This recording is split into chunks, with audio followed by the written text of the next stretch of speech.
P T I کے حمایت یافتہ سابق امیدوار برائے صوبائی اسمبلی حلقہ پی پی 12 سعد علی خان کی جانب سے سنگجانی کے مقام پر حلقہ عوام کے اعزاز میں اظہار تشکر کی گرینڈ تقریب منعقد کی گئی۔ تقریب میں سابق صوبائی وزیر ملک تیمور مسعود اکبر، امیدوار ایم پی اے حلقہ پی پی 11 چودھری نذیر کی خصوصی شرکت۔ ملک تیمور مسعود اکبر کی آمد پر شرکاء کی جانب سے ان کا پرتپاک استقبال کیا گیا۔ تقریب سے چودھری نذیر، میزبان تقریب سعد علی خان، ملک تیمور مسعود اکبر، اسد امیر، ریاض اوان و دیگر نے خطاب کیا۔ تقریب سے خطاب کرتے ہوئے میزبان تقریب سعد علی خان کا کہنا تھا کہ حلقہ عوام نے مجھے جو عزت دی ان کا تا حیات مشکور و ممنون رہوں گا۔ حقیقی معنوں میں ہم جیت چکے ہیں، محض کاغذات کی ہار کو ہار نہیں مانتے۔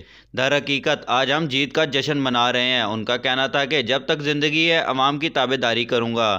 میرے گھر اور ڈیرے کے دروازے ہر خاص و عام کے لیے ہمیشہ کھلے رہیں گے۔ ملک تیمور کی جرأت استحکام کو داد دیتا ہوں، جنہوں نے ظلم و بربریت کے باوجود کلمہ حق بلند کیا۔ ان کا کہنا تھا کہ سیاست چھوڑ سکتے ہیں لیکن عمران خان کے نظریے کے ساتھ کھڑے رہیں گے۔ تقریب سے خطاب کرتے ہوئے سابق صوبائی وزیر ملک تیمور مسعود اکبر کا کہنا تھا کہ حلقے کے عوام نے عمران خان کے ساتھ وفا کی۔ عمران خان نے عوام کو شعور دیا۔ عمران خان آج جیل کی کال کوٹری میں عوام کا مقدمہ لڑ رہا ہے۔ ان کا کہنا تھا کہ عمران خان نے عوام کو سوچ دی کہ اب غلامی کی زنجیریں توڑنا ہوں گی اور آزادی کے ساتھ جینے کا رستہ ہموار کرنا ہوگا۔ ملک تیمور کا کہنا تھا کہ عوام نے عمران خان کے نظریے کو ووٹ دیا۔ ہم واک اینڈ ٹیکسلا کی قومی اور صوبائی اسمبلی کی تینوں سیٹیں جیتے ہوئے تھے۔ ووٹوں پر ڈاکہ مارنے والوں کا پیچھا نہیں چھوڑیں گے۔ ہمارے ایم پی ایز اور ایم این ایز کو ڈرا دھمکا کر حکومتی پارٹی میں شامل کیا جا رہا ہے۔ ہم ہر قانونی جنگ لڑیں گے اور مینڈیٹ چوری کرنے والوں کو آرام سے نہیں بیٹھنے دیں گے۔ نام نہاد M P A M N A یاد رکھے کہ اللہ کی عدالت میں وہ کیا جواب دیں گے۔ ان کا کہنا تھا کہ ہم آخری دم تک عمران خان کے نظریے پر پیرا دیں گے۔ تقریب میں Zahid Mahmood, Asif Zia, Ajmal Khan Tanoli, vice president cantonment board Taxila Abid Qureshi, Sardar Shani Shah, Rafiq Bajwa, Irfan Butt, Syed Mohsin Kazmi کے علاوہ حلقے کے عوام کی کثیر تعداد شریک تھی۔ سید عمیر علی، نوائی ٹیکسلا، اسلام آباد۔